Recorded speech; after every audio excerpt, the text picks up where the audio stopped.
So to factorise this type of question, we've got 3 terms.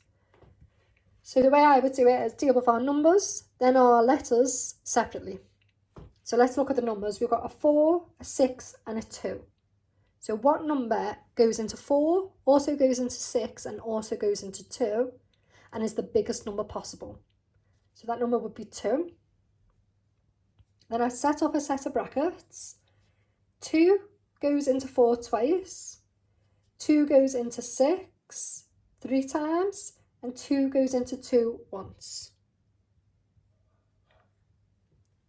Now remember, that's a plus, so that will say a plus. That's a negative, so that will say negative in this type of question. Now let's look at the x's. So that one's got 2 x's, 1x, 1x.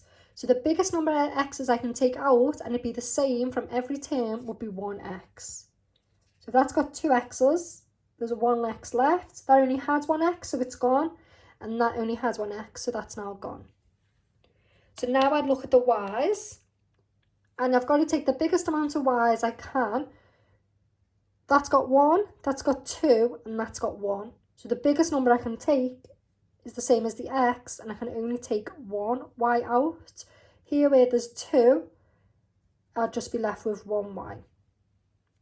So to write that out would be 2xy brackets 2x plus 3y, take away 1. Now in your exam you can check if this is correct or not by multiplying out your brackets, which you may know as expanding.